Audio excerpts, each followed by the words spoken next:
आप लोग कहते हैं हम दुखी हैं। हमने पूछा कि क्या दुख है, तो आपने अपने अपने दुख गिनाए। ये दुख नहीं है जिसे आप लोगों ने दुख मान रखा है, ये दुख है ही नहीं। आपको तो यही नहीं पता कि दुख क्या है। आप लोग क्या कहते हैं, हमारा भाई चला गया, हमारा बेटा चला गया, हमारा पति चला गया, हमारी पत्नी चली गई, ऐसा हमारे घर में हो गया, हम बड़े दुखी हैं धन को लेकर। ये कोई दुख नहीं है, ये संसार का नाम मृत्यु लोक है।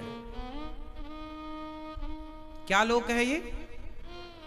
यहां जो भी आता है वो जाने के लिए आता है। यहां जो भी आता है, बताओ एक का नाम बताओ जो कभी ना गया हो। आप लोग क्या चाहते हैं कि हमारा भाई, हमारा बेटा, हमारी पत्नी, हमारा पति, हमारी मां, हमारा बाप कभी ना मरे। यदि मरेगा नहीं कोई तो प्रकृति की व्यवस्था बिगड़ जाएगी। बोलो हाँ। सोचो कि आपकी सास की सास की सास अभी तक जिंदा होती तो आपकी क्या हालत होती। पांव पड़ पड़ के कमर टूट जाती तुम्हारी, इतनी सासों को जब अलग अलग प्रणाम करती तुम। अच्छा हुआ कि मर गई। क्यों? सास की सास सब मर गई, अच्छा हुआ कि नहीं? बोलो हाँ। और आप लोग क्या चाहते हैं, कोई मरे ना। आप क्या चाहते हैं, ईश्वर की व्यवस्था बिगड़ जाए। कौन नहीं मरता? मैं नहीं मरूंगा क्या? कि आप नहीं मरेंगे? आया है सो जाएगा, राजा रंक फकीर, एक सिंहासन चढ़ चला, एक बंधा जंजीर। यहां जाने के लिए ही लोग आते हैं। आप वृंदावन आए तो हैं, जाने के लिए ही तो आए हैं। आज आए हैं तो जाएंगे भी तो। 7 दिनों के लिए आए हैं, 10 दिनों के लिए आए हैं। आप यात्री हैं, यात्रा में यहां आए। उसी तरह ये जिंदगी एक यात्रा है। कोई 10 साल, कोई 50 साल, कोई 100 साल की यात्रा करता है। जिसकी यात्रा पूरी हुई, कोई 20 साल में गया, कोई 25 में गया, कोई 40 में गया, कोई 50 में, कोई 60 में, कोई 80 में, कोई 100 में। आज या कल जाना सबको है। ये कोई दुख नहीं है। आप इस सच्चाई को स्वीकार नहीं करते, इसलिए आप दुखी हैं, वरना आपके जीवन में कोई दुख नहीं है। महाराज जी घर नहीं बनेगा, कब बनेगा, पैसे कब आएंगे? मेहनत कर्म करोगे तो पैसा आएगा। अब कोई काम ना करे, खटिया में बैठा रहे, हे भगवान हम बड़े दुखी हैं, पैसे नहीं हैं, हम तो बहुत दुखी हैं। अरे भाई, पैसे नहीं है तो मेहनत करके कमाओ, तुम्हारा दुख तुम्हारी मेहनत से दूर हो जाएगा। अब तुम कहो भगवान ने बड़ा दुख दिया। भगवान की आपसे कोई दुश्मनी थोड़ी है कि भगवान ने आपको दुख दिया। भगवान कभी किसी को दुख नहीं देते। राम न मारे काहू को, पापी नहीं आराम, आप ऐसे मर जाते हैं कर कर खोटे काम। कोई किसी को कहां मारता है। को ना काहू को सुख दुख कर दाता, निज कृत कर्म भोग सब भ्राता। मुझे जो सुख मिलता है वो मेरे ही अच्छे कर्मों का फल है, और मुझे जो दुख मिलता है वह मेरे ही बुरे कर्मों का फल है। ये कोई जो है वो भोगना पड़ेगा, या हंस के भोगो या रो के भोगो। चलो बताओ, सबसे बड़ा दुख क्या है? अब आप लोगों ने जो बताया ना, हम बड़े दुखी हैं, बहू के बेटा नहीं हो रहा है, ये कोई दुख नहीं है। आप लोग स्वीकार नहीं करते, आप चीजों को स्वीकार नहीं करते। आप कहते हैं हमारे पास ये नहीं है, हमारे पास वो नहीं है। अच्छा, आप एक लिस्ट बनाओ। एक लिस्ट बनाना ऐसी जिसमें आपको ये लिखना है कि आपके पास क्या नहीं है, और दूसरी लिस्ट बनाना है आपको जिसमें ये लिखना है कि आपके पास क्या क्या है। तो आप बताओ, सब बताना, आपके पास है और आपके पास नहीं है। कुछ चीजें आपके पास नहीं हैं और कुछ चीजें आपके पास हैं। तो नहीं है उनसे, है उनसे आप किससे ज्यादा प्रभावित हो रहे हैं? आपके पास जो नहीं है आप उनके लिए रो रहे हैं, आप उनका शोक कर रहे हैं, उनके लिए दुख व्यक्त कर रहे हैं। पर जो है, क्या उसके लिए आप खुशी व्यक्त कर रहे हैं? क्या आप उसके लिए खुश हैं? आपके पास जो नहीं है आप उसकी शिकायत तो भगवान से करते हैं कि भगवान आपने ऐसा किया। जो है, क्या उसके लिए धन्यवाद दे रहे हैं? हम लोग नेगेटिव सोचते हैं, हमारे पास ये नहीं है महाराज, हम बड़े दुखी हैं, ये नहीं है, ये छोड़ दो। जो है उसमें भी तो आप खुश रह सकते हैं, वो भी तो खुश रहने की वजह हो सकती है। एक मैया बोली महाराज मेरे पास तो बेटा नहीं है, 2 बेटियां हैं, मैं बड़ी दुखी हूं, मुझे भगवान ने बेटा नहीं दिया। अब दुखी होने की वजह ये हो सकती है कि आपके बेटा नहीं है, पर खुश होने की वजह ये भी तो हो सकती है कि औरों के पास तो बेटियां भी नहीं हैं, आपके पास तो 2-2 बेटियां ईश्वर ने दे रखी हैं। खुश होने की ये भी तो वजह हो सकती है। खुशी की तलाश आप करेंगे तो सुख मिल जाएगा, खुशी मिलेगी, पर आप खुशी की, सुख की तलाश करते नहीं। आप जो है उसमें आप प्रसन्न नहीं हैं। जो नहीं है उसकी इच्छाएं, उसकी चाहत ज्यादा है। आपका घर छोटा है, आपकी इच्छा है कि मेरे पड़ोसी का घर बड़ा है, मेरा भी घर बड़ा हो जाए, मैं भी बड़े प्लॉट में एक घर बनाऊं बढ़िया और वहां रहूं। लेकिन आप बना नहीं पाए तो आप दुखी हैं, हे भगवान हमारा घर कब बनेगा, कब बनेगा। एक तो ये है कि आप दुखी हैं कि आपके पास घर नहीं है, लेकिन ये खुशी भी तो हो सकती है कि आपके पास जितना बड़ा घर है उतना भी लोगों के पास नहीं है, लोग फुटपाथ पर सोते हैं। एक ये भी तो दृष्टिकोण हो सकता है ईश्वर को थैंक यू कहने का, धन्यवाद देने का। हमेशा हम शिकायत ही क्यों करें, धन्यवाद भी तो दें। ये तो प्रकृति का नियम है ना मेरी माँ।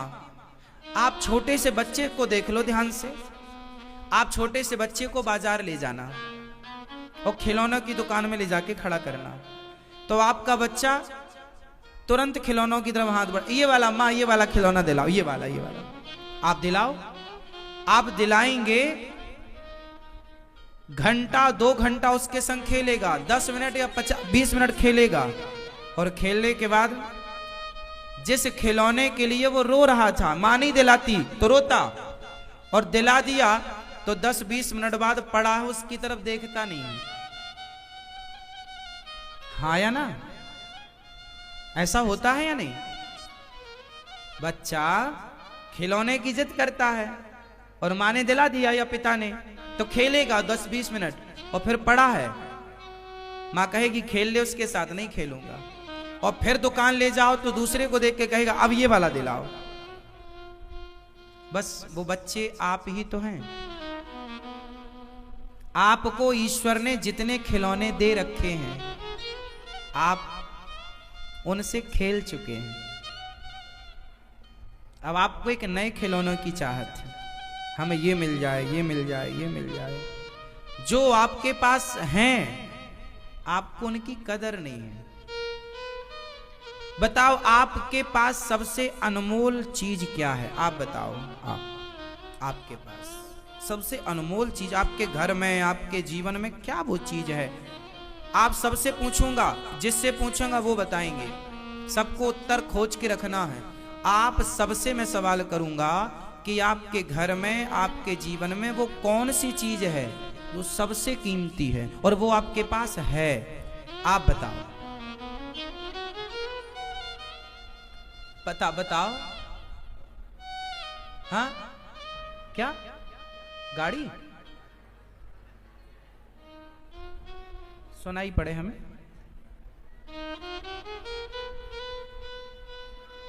आप बताएंगे दादाजी, आप बताओ वो कौन सी चीज है जो आपके पास है, आपके परिवार में, आपके घर में, आपके जीवन में, जो आपके पास है वो क्या है?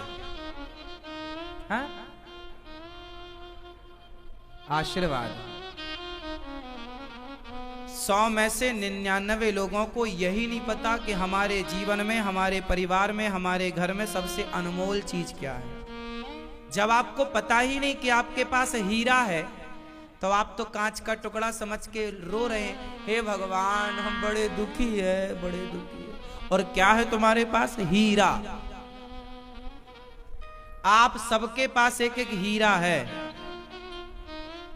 मैं अभी बताऊंगा।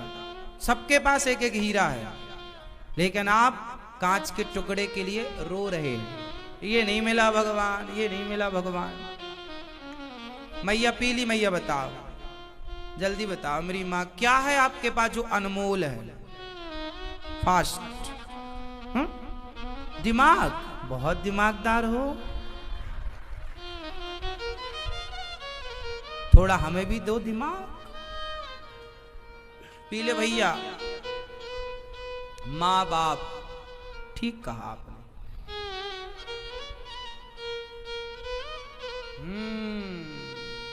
ये दादाजी बताएंगे आगे वाले। हाँ आप हाँ भगवान का आशीर्वाद। हाँ तुम भी बता पड़े आज समय। वाह कैमरामैन, अच्छा है समय, अच्छा है। मुकेश तुम बताओ,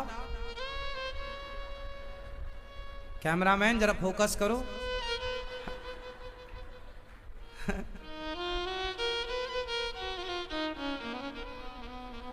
देखो आप इतना इजी सवाल का उत्तर नहीं दे पाए और भगवान के आगे रो रहे हैं ऐसे ऐसे, हे भगवान ये नहीं है। हद होती है ना। आपके पास सबसे अनमोल वस्तु है, आपको ईश्वर ने शरीर दिया, मानव का शरीर।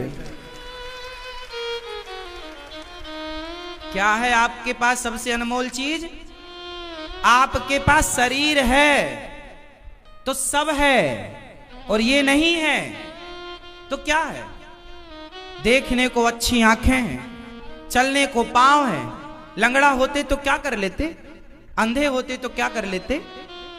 2 हाथ हैं, स्वस्थ शरीर है। अनमोल तेरा जीवन यूं ही गवा रहा है। आप बताओ साहब, मैं आपको 10 करोड़ रुपए दूं और आपसे कहूं कि आप अपनी दोनों आंखें फोड़ दो या दे दो, तो क्या 10 करोड़ लेकर आप दोनों आंखें फोड़ देंगे अपनी? बोलो नहीं। आपको कोई 20 करोड़ दे और कहे दोनों पांव काट दो अपने, तो क्या आप 20 करोड़ लेकर दोनों पांव काट देंगे?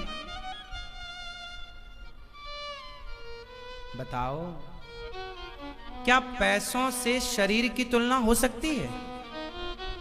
पैसा अनमोल है कि जीवन अनमोल है? शरीर। बोलो। कोरोना काल में लोगों ने अपनों का जीवन बचाने के लिए 1 घंटे की ऑक्सीजन खरीदने के लिए 50,000 रुपए देने को तैयार थे, लेकिन 50,000 रुपए या लाखों रुपए या करोड़ों खर्च करके भी वो अपनों का जीवन नहीं बचा पाए।